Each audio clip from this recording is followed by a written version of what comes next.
Alright, welcome back all again. Sorry for the interruption there. As I said before, I gotta continue breaking these videos up so that they don't get broken up in YouTube when I archive them.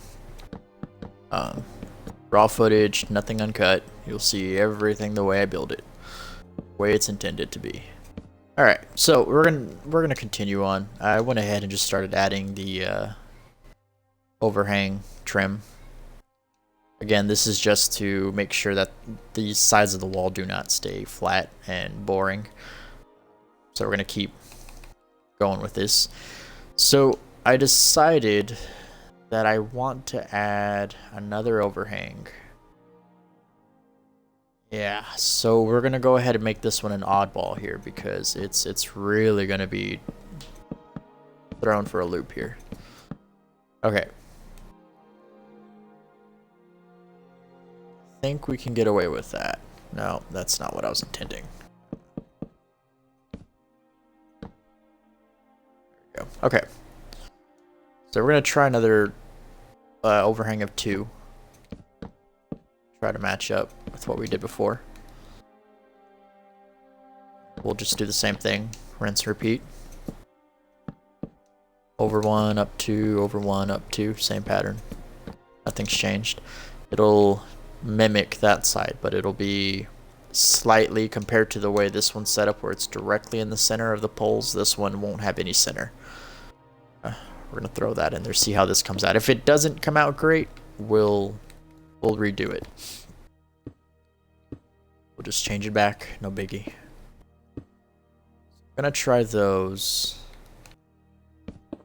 We're gonna go ahead and also remove and omit this column, so we're gonna pretend like it never existed. We're gonna shift the whole column, 2 column or pair to the left a little bit. We're gonna leave the ends alone though. We're not gonna touch those.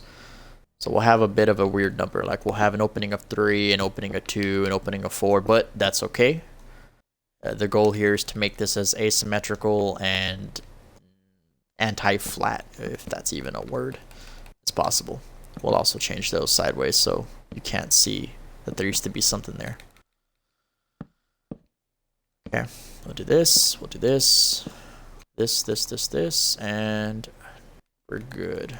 For extra measure, yeah, we'll just make sure the entire spruce body going back to the wall is covered up like that by the stairs. Okay, that's good for me. Cool. Okay, so the bottom can stay 4 wide. This does not have to mimic, the second floor does not have to mimic what that floor has at all. To be honest, it will make your build a little bit better, a little more unique. So we'll keep going with this. Alright, so now we are using the Skyrim texture pack. Because of that, we're going to have to start using different types of blocks to decorate our build. So we're going to go ahead, clear out what we got, and we're going to start lining up walls. This is the part where you can start messing with walls. You won't do interiors, you won't do the roof yet, none of that. You're going to focus solely on the floors above the first and their walls, what they have. So that's after, again, this is after you have all your overhangs set and all of your framework, including the roof frame, set in stone. So you can pick, and this will vary from texture pack to texture pack. Most texture packs, you know, obviously they won't have these unique designs and assign styles to them. So most texture packs will use nothing but white wool or white stained clay and just kind of build a wall out of them to give it that well, give it that clay and medieval looking texture, white wall, stained clay. You can vary it with grays, you can do all that, but for the sake of this tutorial, because we're in Skyrim, we're going to stick with something Skyrim based. So pretending this magenta wool is actually white wool or white stained clay, you're going to lay it out, and this your wall choice, the style, the color, the texture is completely up to you. This is just how I'm going to do this house. With that said, we'll just continue on. We'll want to touch up all the major, especially the overhangs first. Just keep adding to them first before you start dealing with the main part of the house on the inside. So here's another one. We'll just keep adding. Oops. Keep going up, up, up, up. Same thing here. We'll go up to the very top. Up to the very top. I'm going to choose to leave this support beam in for a reason. You'll see why. Hello, grind out. Alright, so we're going to get back our log, our wooden log. So we can get a little bit of an intersection going. We're going to kind of cheat it. Now, there's no log here to continue off of, but we're going to pretend there's one and kind of build it up. So when you tear this apart, unlike the other ones where you can see a clear log that goes from the bottom all the way to the top, this one won't have any. This is going to be one of the cheaty types, but nobody has to know. It'll continue from the section, the center section. And maybe it's not so much cheaty, but some might think of it as if they're really, well, tuned in, that kind of thing, if they're really picky about it. But we're going to do it so that way we can have a nice breakup in the wall, you know. It just breaks up a little more nicely than if the whole thing was made out of this texture. Alternatively, you can also leave it just like that and omit these. Get more floor space as a result, but well, why not, right? That actually does look kind of nice. We'll change this as well, and we'll put that sideways so it's not showing. Alright, so we're going to continue on. Keep adding walls, walls, all the way around.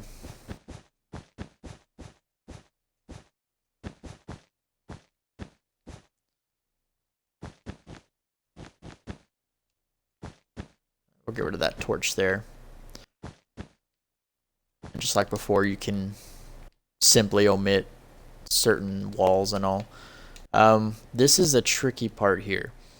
So because I moved this off center, this overhang off center by 1, shifting it to the left, you can opt to keep these support beams, or you can omit them and also decide to shift these beams to the right or to the left, how depending which direction you look at it, but you can shift them with the overhang part.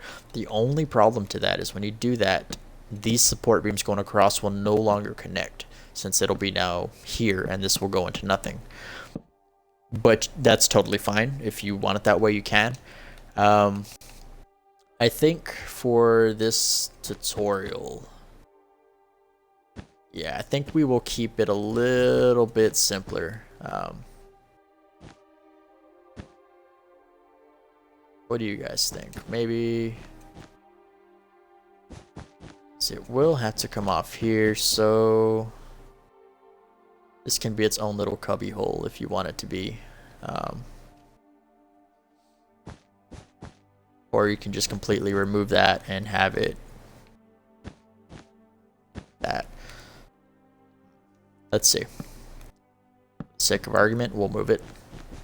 Might be a better result anyway. This is where things can get really, really messy. Okay. So we're going to keep it like this. And don't worry too much about the bottom. I know this is supposed to be a beginner's tutorial or something of that nature, but I like putting the builds the way I think they should be intended. Not start low level and, you know, kind of amateurish at the get-go. So we'll keep it going like this. Here's what we'll do to fix this problem. We'll add another section of a wall to the centerpiece. We'll add a column, and that'll cover up this support beam. The outside is fine if it stayed like that. The inside, though, is where it kind of matters, because you're gonna have two sideways or two logs next to each other side by side. It looks kind of rough that way. So we're gonna cover it up with another wall like this, and we'll have our first room, technically, sub room. We'll keep that rhythm going for a while. Alright, so it looks like all the walls are finished. At least the base walls. We're not going to worry about the tops yet. We might have a different plan. So those at the very end, you'll get something that looks sort of like this, or better example, something like that. A lot of the houses have the same, roughly the same style. Oh, thank you, Morris. This one is a little bit different. We're actually going to go for that style right there, those cross beams. But that will come later.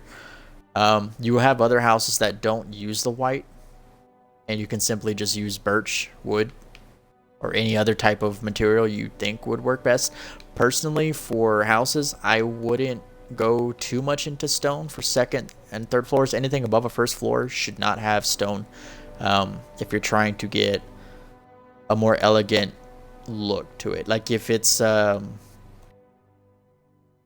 civilian's home, you know, if it's intended to be for civilian or villager, I wouldn't go anything beyond something softer. I think clay itself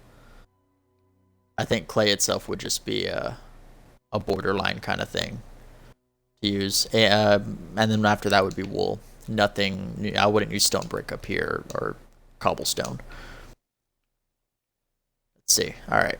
So once all of that's set, we can start planning the rooftop once those walls are set. Or actually, if you'd like, we could just skip ahead. We could do these walls, just get them filled out, knocked out.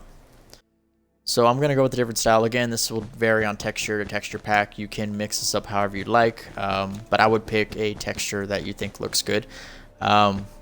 Triangle portions that are divided from the second floor by that beam right there. Anything above, you can get away with using wood. We did that for some of these structures. Best example I can give you, well, it's kind of inverted here where we started with wood and then put the white on top. But if you flip that, you can still get something like that, something unique.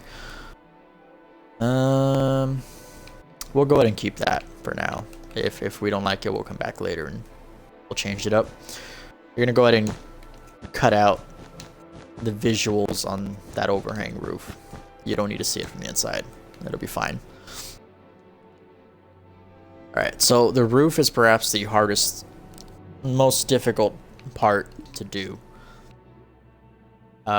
Stick around, give me a second. I'm gonna go ahead and end this clip here and I'll start another stream. This is all being archived to my YouTube channel, so you guys can check it out later and kind of get the down low and the full details of how to build this thing from the ground up. But give me about 60 seconds and I'll be right back.